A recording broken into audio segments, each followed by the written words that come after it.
Then the matter came to the High Command, of which I was chairman. In the High Command, we had somebody that had studied as a neo-colonial lawyer at Makerere. This was Jim Mwezi, who was our secretary. He advised that, according to the colonial law, Zabuloni did not kill the 3 villagers in Mulule, that it was the beer inside Zabuloni that had killed the people, and therefore Zabuloni could not be guilty. The indigenous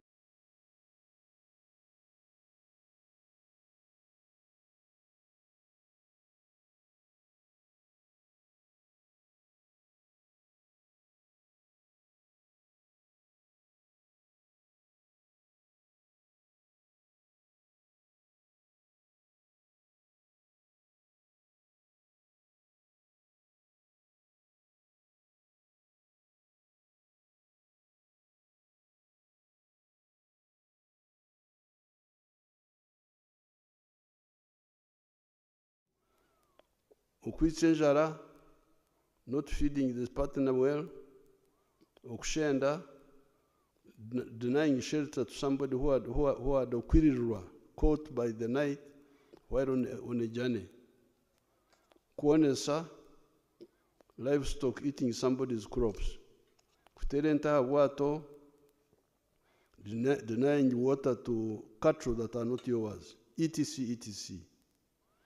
The remedy for all these, after you have been through the court of the chief or a shazi, which is an assembly of elders sitting outside the kraal, or a tribunal, such as in a matter of Okugarumukazi Oyangaine, trying to bring back one's wife after she has gone back to her parents in protest against mistreatment. The answer for all this is Okonga, to pay a fine. This can be a cow, a goat, etc. The action is called Okonjesa. The other category of offense is murder, which will create enzugu, vendetta. With enzugu, there were 2 solutions. These were either to revenge or kora, hence the name Mhozi. Mhozi means an avenger. Or kukaraba, blood settlement. If the offending clan did not want to suffer revenge, they would reach out to the victim's clan and offer to kukaraba, which is to pay big compensation in cattle for the murdered person, and the abafumu, the priests, to wipe out the enmity with some rituals that cleans away the blood. Therefore, the colonial concept that somebody can commit an offense and then deny it is very provocative to we, the indigenous people. It represents impunity.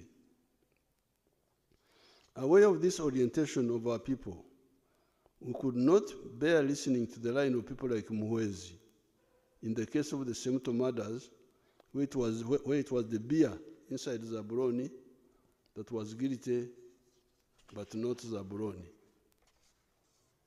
Since Zabuloni had made himself a jerrycan of alcohol, and that jerrycan had killed 3 Ugandans, Zabuloni and his colleague had to be shot in public and at a point where they had killed people. It is that initial act of balanced justice that catapulted the prestige of the NRM in Buganda and Uganda. The Baganda said, Bano Balina Mazima. These are people of truth and justice. Hence, the work Yoweri Kaguta you are talking about now. The work Yoweri Kaguta came because of strict accountability, which we had started when we were in the bush.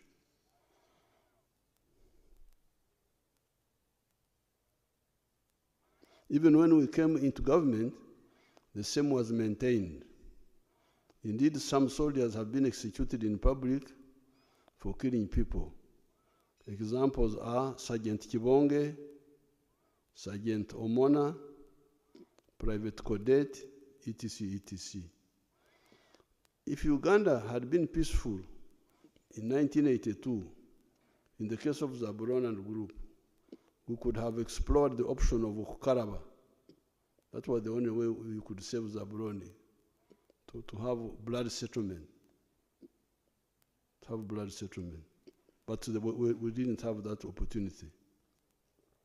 Therefore, on the side of the NRA, we came with the spirit of the indigenous justice.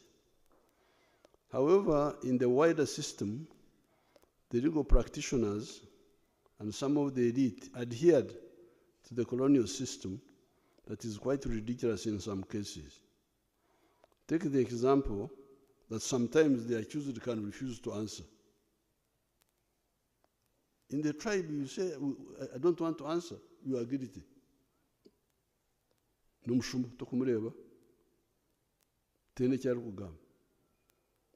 This is the way we think. Then there is the issue of granting bail, even when the accused can interfere with the case. Apart from the disconnected colonial system, you also get actual abusers of that system because they are dishonest. Even with the colonial law, bail is apparently only given when the accused cannot interfere with the case. However, you have seen rampant cases of policemen giving bonds or magistrates giving bail to village thieves that are threatening rural agriculture.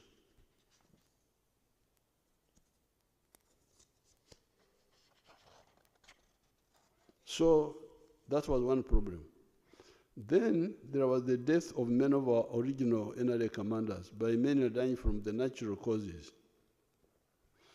The regiments that brought victory on the 26th of January 1986 were the following: 1st Battalion, 3rd Battalion, 5th Battalion, 7th Battalion, 9th Battalion, 11th Battalion, 13th Battalion, 15th Battalion, 17th Battalion, 19th Battalion, 21st Battalion. These were 11 regiments, although they were being called battalions. 19th Battalion, for instance, had 1,900 soldiers, yet our battalion that time would have been about 750 personnel. However, 7 of these regiments had their commanders dead in the early years after 1986. Instead of having the original NRA Basasodoti commanders, because the commanders of the NRA were Basasodoti of the movement, believe in the ideology of the NRM. Instead of having the original Basasodoti commanders, we started having either careerist commanders, Nkola Mulimu,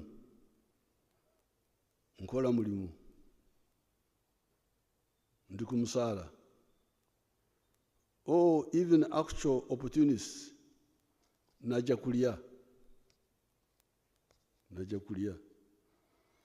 This is how you started having corruption in the army, stealing army ration, stealing army fuel, stealing army funds.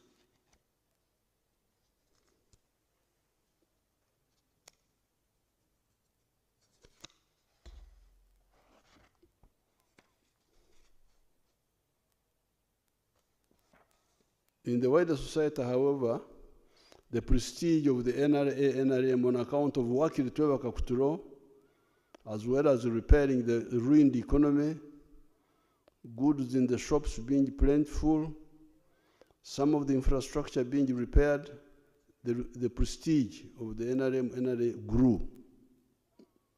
So our cadreship was becoming weaker, but still the reputation of the prestige of the NRM grew because of the successes. But the Basasodoti were not enough. The NRM, therefore, attracted big membership, standing at 18 million by May 2025 last year when we checked the registers. However, gaps in observing human rights, in fighting corruption and fighting crime, mainly on the part of the political class, the bureaucracy, and the judiciary, remained. So you had success, economy was growing, goods were plentiful in the shops. Wakiri Yoweri Kaguta Museveni was there, but there were gaps. There were gaps because of the diluted cadreship. This meant that there was peace and the economy was growing, but it would have grown even more if we did not have those gaps. I noticed that danger, and for the NRA UPDF, I encouraged young Muhozi, after he had finished S6, to mobilize some of his colleagues and come to Kasenyi training wing for ideological and military training. You remember the story that time by the negative forces that I was recruiting an illegal army. You must have, if you check the news, you will see those stories. Those cadres, however, unlike their Bush predecessors, had more time and opportunity for professional development by attending all military and ideological courses systematically, level by level. The recent limited actions by security forces against some individuals and institutions are really long overdue actions to fill those gaps. Those gaps. Wakiri Yoweri Kaguta Museveni, created mainly by the UPDF, Bonabagagawale, Wealth for All, created by the NRM, that have resulted in metamorphosis in Uganda into a lower middle income country, must also be reinforced by no more sleep, no more Congola, no more corruption, and now no more impunity by the selfish people and agents of foreign interests to systematically denigrate the efforts of the people to develop themselves, and also some people endlessly committing crimes and using the law to shield them. There was a weakness on the part of the political, administrative, and legal cadres of the government in allowing this impunity to continue for so long. Some people say people have been abusing Museveni, but Museveni has been ignoring them. That is true. But those malignments were slowing down our growth. Some investors and tourists are scared away from coming to Uganda on account of those false stories. I have got many examples. When people come here, they get amazed about the progress, seeing what is on the ground compared to the stories they have been hearing. It is therefore good that security forces have come in to fill the gap. In the past, I did not have enough cadres to fill this gap. It is not only the security forces that are filling this gap. A year or two back, Honorable Fred Byamukama helped Uganda to expose the criminals that had turned State House into a mafia center. State House here had become a mafia center. State House had become a mafia center.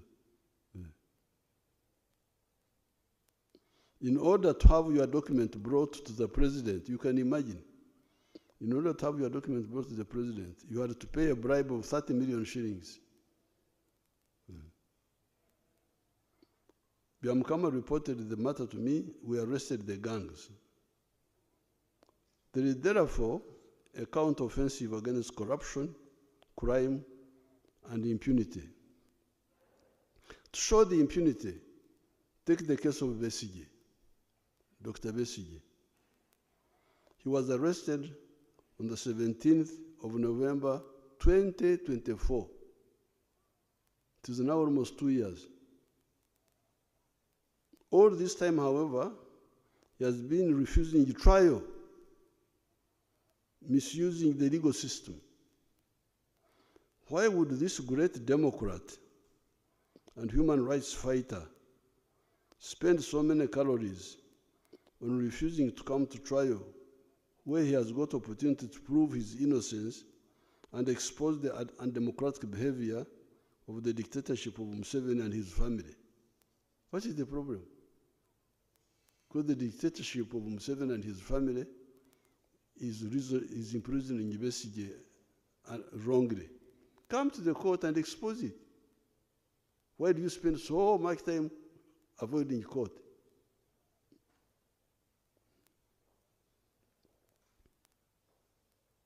Second question, why should the legal system for so long allow an accused person to just refuse to be tried? Somebody who's accused says, I don't want to be tried, and he's not tried. Is that a good system or what? How can somebody who's accused say, I don't want to be tried, and 2 years is not tried? This allowing of impunity to continue for so long is responsible for the culture of mob justice. Before you talk about the security forces, talk about the population. Why do the population take the law in their own hands? Why? Why do the population take the law in their own hands? The population suspects that the police and the judiciary may not hold the criminal accountable, hence the mob justice, which is unfortunate. The fascist tendencies among some of the elements of the opposition have for a long period provoked the patriots. See again, when in 2020, the rioters were undressing women because they were dressed in NRM colors. Let's see whether these people have the video.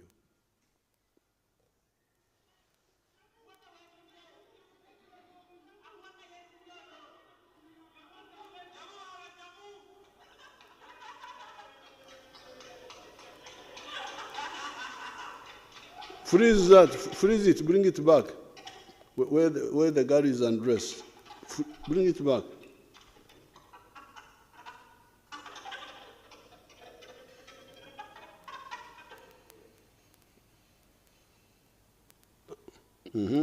When she's actually undressed, a bit forward, you idiot.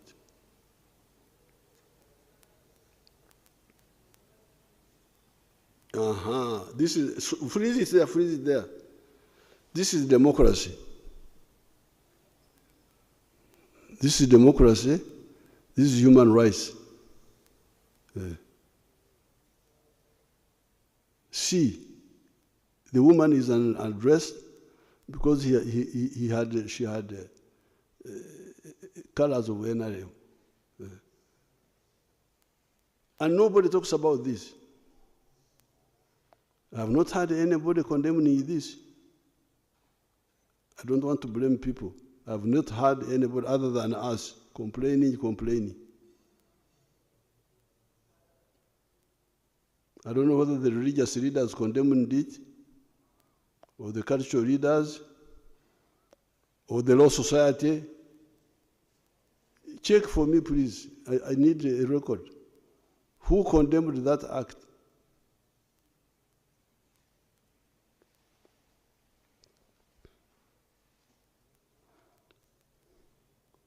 See the picture when an armed policewoman was attacked by the hooligans. Let's see another picture.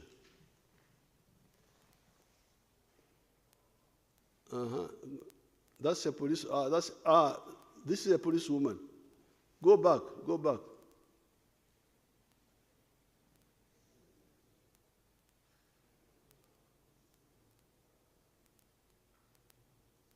A policewoman was trying to remove the thing which they had put on the road, see the person, and she was not armed. See, you show. Go back and start.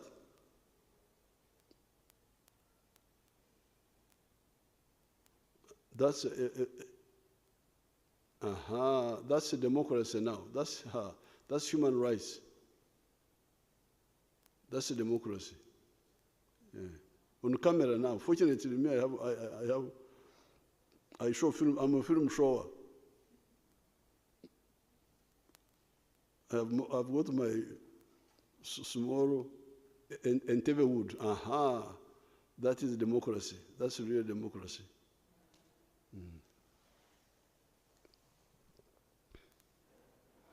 See,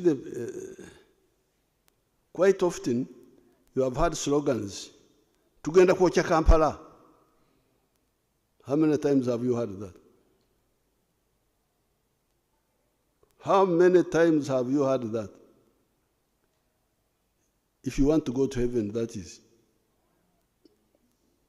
If you want to go to Gehenna, of course you will deny. But I'm sorry, when I go to heaven, I will wait for some people. Tugenda kuocha Kampala. Tugenda kuocha Kampala. Kampala. We are going to ban Kampala. What did the slogan Taja Kulaira mean? Taja Kulaira. Didn't you hear that? What did it mean? For people who want peace. Democrats.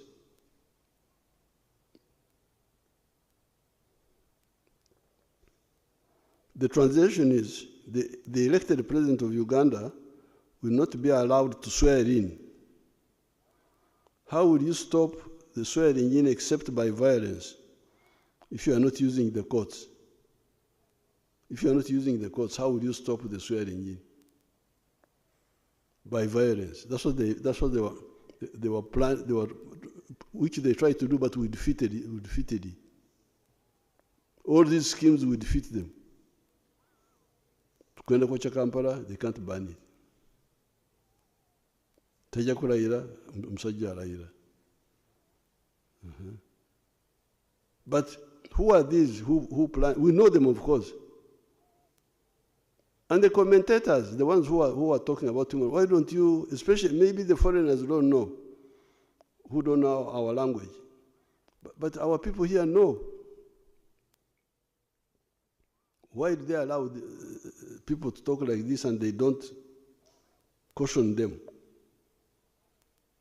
I've not had anybody cautioning these authors of this. I've not had it. Yeah. But now I'm telling you, because of course we have been following everything. Yeah.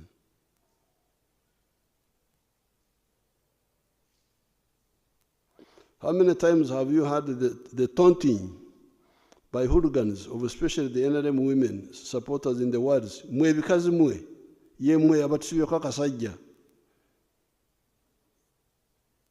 You stupid women are the ones that have failed us to remove this man, this Kaman. They don't even call him a man, kasajja. The Kaman. It is the democratic right of those women to kubasibako the kasajja if they support the kasajja. That's what the democracy means, please. Because wagira kasajja muleke because wagira kasajja kabyo. Or persuade them. But to harass our people, those who are, of course, some of them paid because when they rioted on the 18th of November, 2020, Kaselu Lumumba here, the Minister of ICT is here. She came in Karamoja, she was shaking.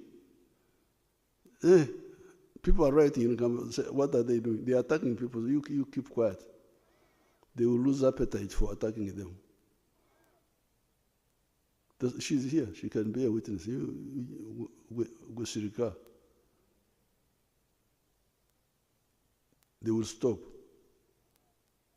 But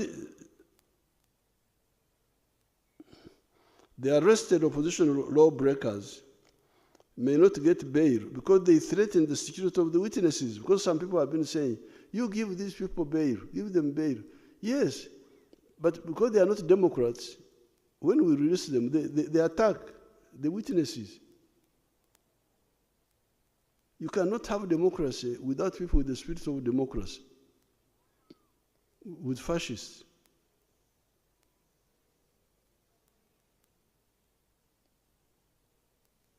Why should you intimidate a witness if you are innocent? Why?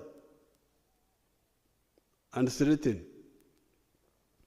So the answer why we oppose bail is because they come now to attack the witnesses. Now, if we allow the witnesses to be attacked, in the future we shall not get witnesses. And what will happen? The security forces can even start doing other bad things. Like if they are blocked, the legal way is blocked, they can start extrajudicial executions. Shoot somebody, say, oh, he was running away. He was escaping, we shot him. You should be happy that the security forces are not doing mob justice, because the civilians gave up. That's why they do mob justice. Gave up on the legal system. But the security people are still bringing these people to court.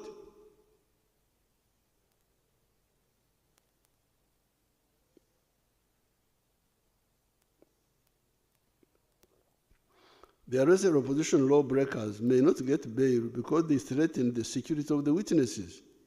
It is this undemocratic culture of some of the opposition elements that has been provoking the security forces to fill these gaps. Therefore, what the security forces have been doing recently is not a regression in the fight for freedom, because that's what the Interreligious Council were worried about. They thought that Tudaye Mabega, it is not a regression at all.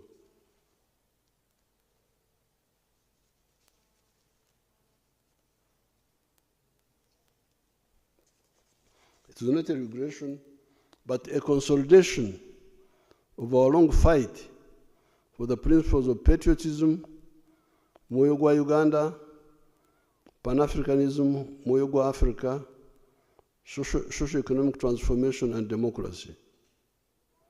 Indeed, General Muhoozi recently pointed out one useful fact. He said many of these people, Ugandans, including those who criticize NRM, go to Dubai, UAE, where the press is disciplined and they appreciate. You cannot find in Dubai the press doing what the press does here. And they appreciate. That's why they are going to Dubai. I had never heard of Dubai until 1980 when we removed Amin. That was Dubai. What is Dubai? That women were getting cheap products there and so on. How does the press there conduct itself? Does it conduct like the ones in Uganda here? That's what one point General Muhoozi pointed out. And then you say, but why do they not want the same here? That was Muhoozi's question. If you think what happened to Dubai has helped to Dubai, why don't you want the same here? Therefore, those who have been putting forward the slogan "Bizemu," You know, they are good at bringing slogans which are just empty. Bizemu, bizemu. Ebyedda, ebyedda. Kidnapping people, and so on. Bizemu. Meaning, the bad things of the past have come back, are wrong. Ebyaliwo, the past happenings meant that anybody arrested or abducted would not go to court, but would end up as a dead body at Namamve Forest, the River Nile, or Kaya's farm. So to have somebody arrested and taken to court, and then you say, Bizemu, you are really deceiving yourself. You are dishonest. Oh, you want to see the pictures of Ebyaliwo? Let's see the pictures of Ebyaliwo.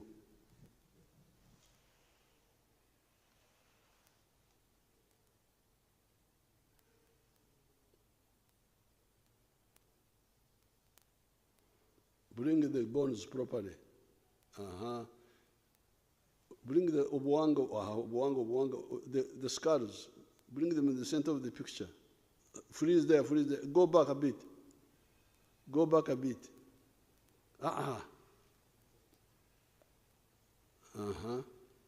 Ebyaliwo ebyo. Ebyaliwo. Hello? Ebyaliwo. Biri awo. So when somebody is brought to court and you say Bizemu, what is Bizemu now? Brought to court.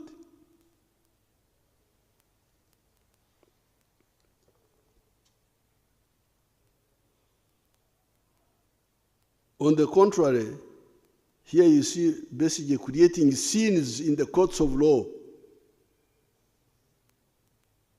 You see basically creating scenes. It's like a theater.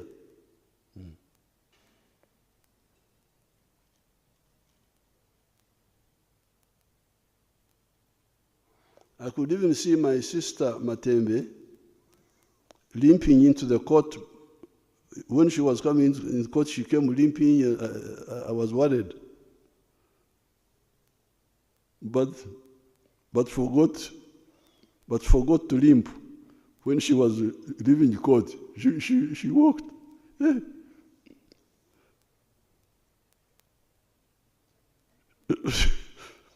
She had forgotten to repeat the scene. I saw the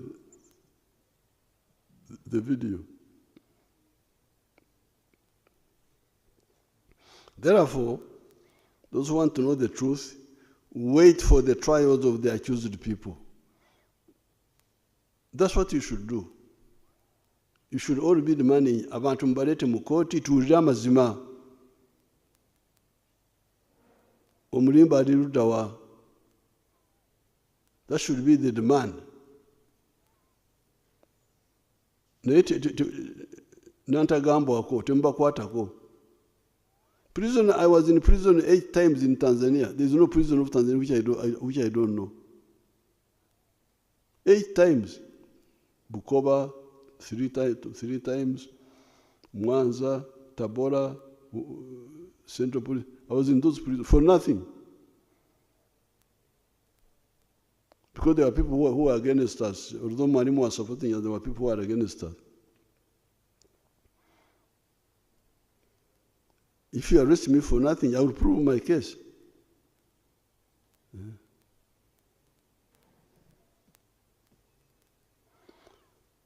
I cannot allow impunity in our system, even on the side of the security forces.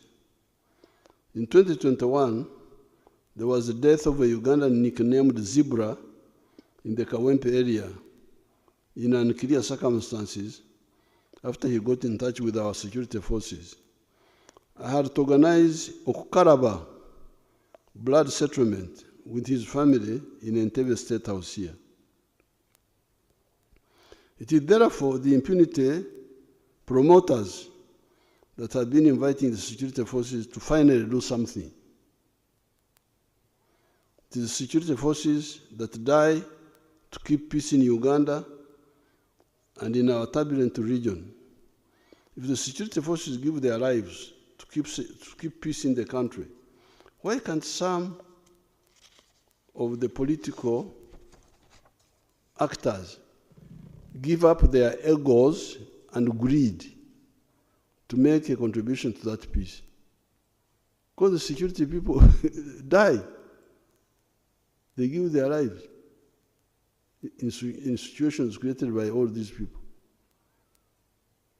And all you are asked is not to die, is not to sweat, is simply to behave responsibly, that's all. And they are not able to do that. It is therefore, in order for us to insist on full accountability and no impunity for our words or our actions, you must be accountable for your words and for your actions, fully accountable. I hope these comments have illuminated what the gaps were and why the limited supportive actions of the security forces to the rule of law in the country. Once we have known the why and the what, then there is the issue of the how. The how.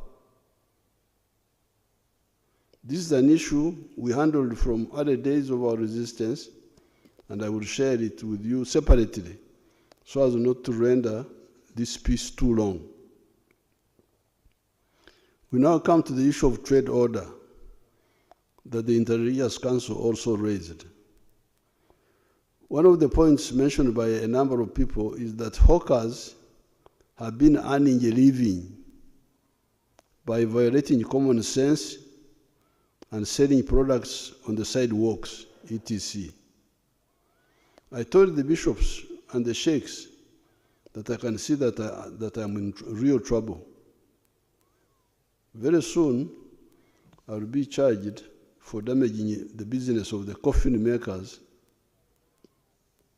by reducing the death of Ugandans from AIDS, Corona, Ebola, measles.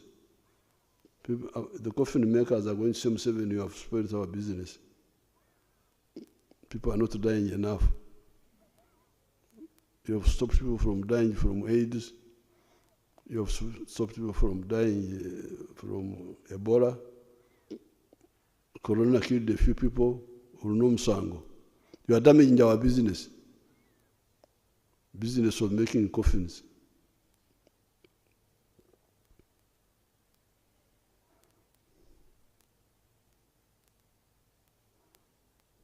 Yes, the coffin makers will lose business because it was a bad business that was at the expense of society. Instead, they should make chairs and beds for Ugandans that did not die. Hawking is an economy and health killer. Obutembeeyi obwo buta ebyenfuna ne buta bwonoona ebyobulamu. This hawking is a killer of economy, a killer of health.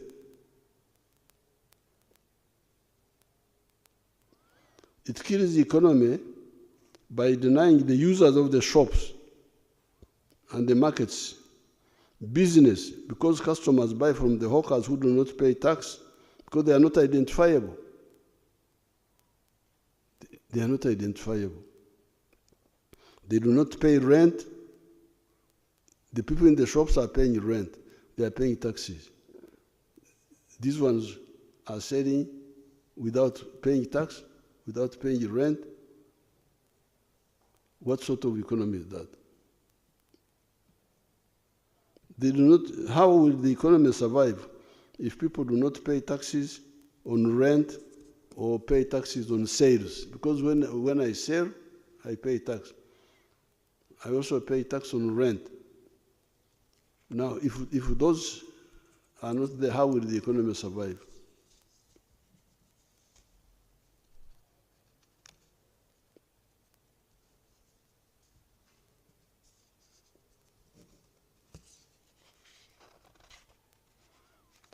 On the issue of health, having products exposed to the atmosphere, including food, is very dangerous. Yet the one who sells a dangerous product is not identifiable. Then there's the issue of blocking pedestrians from using the sidewalks and forcing them to compete with the cars and the bodabodas on the narrow roads. This means accidents, road jams, etc. Selling must be in shops, markets, or supermarkets. Even there, it must be registered so that you are accountable for what you sell and you also pay tax. The local governments should look into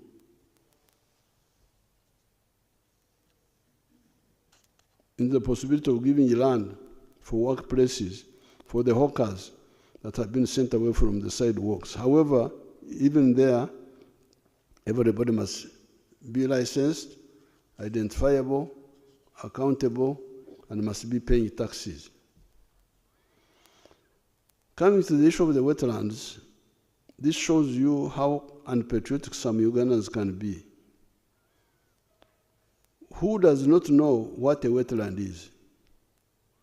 Ekisaru, Orutobazi, Omugga, Enyanja are known even by a child. You don't have to be an NEMA expert. You just need to be a Ugandan. You know what is all these things. Ekisaru, Omugga, Orutobazi, you know, our people know.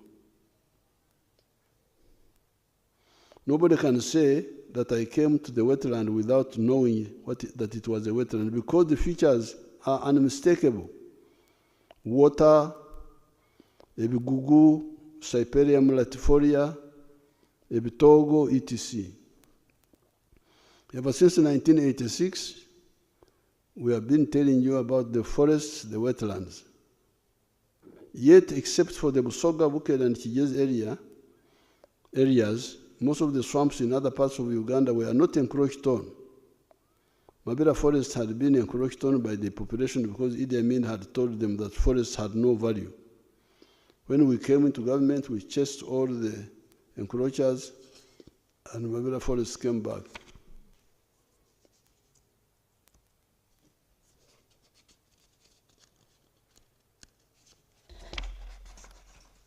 However, these days when I fly over Mabera Forest, I see some smoke in the forest here and there. Does it mean that some people are making charcoal in the forest? Where is the National Forest Authority? Where are the chiefs of the surrounding administrative units?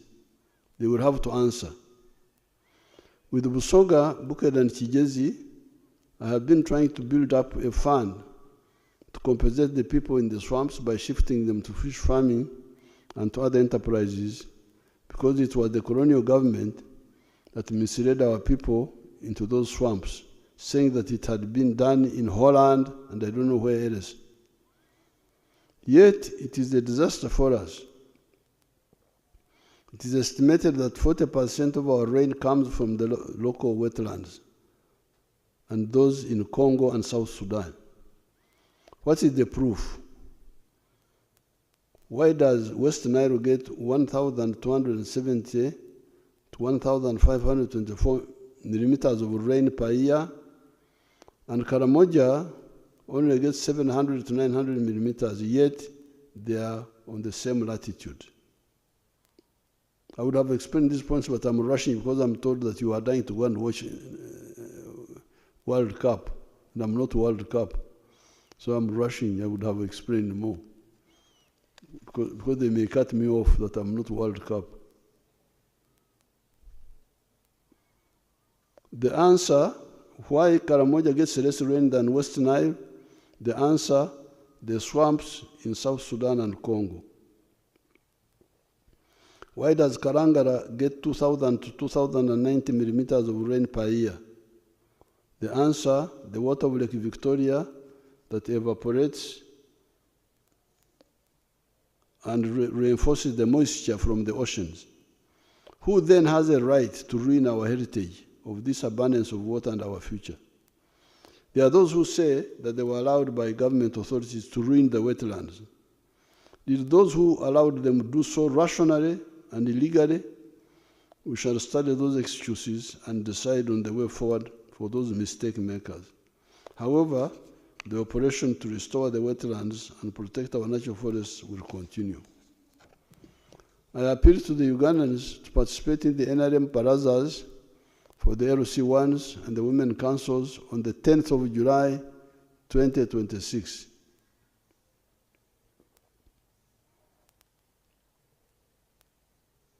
The LC1 elections on the 28th of July, 2026, and the Women Council elections on the 23rd of July, 2026.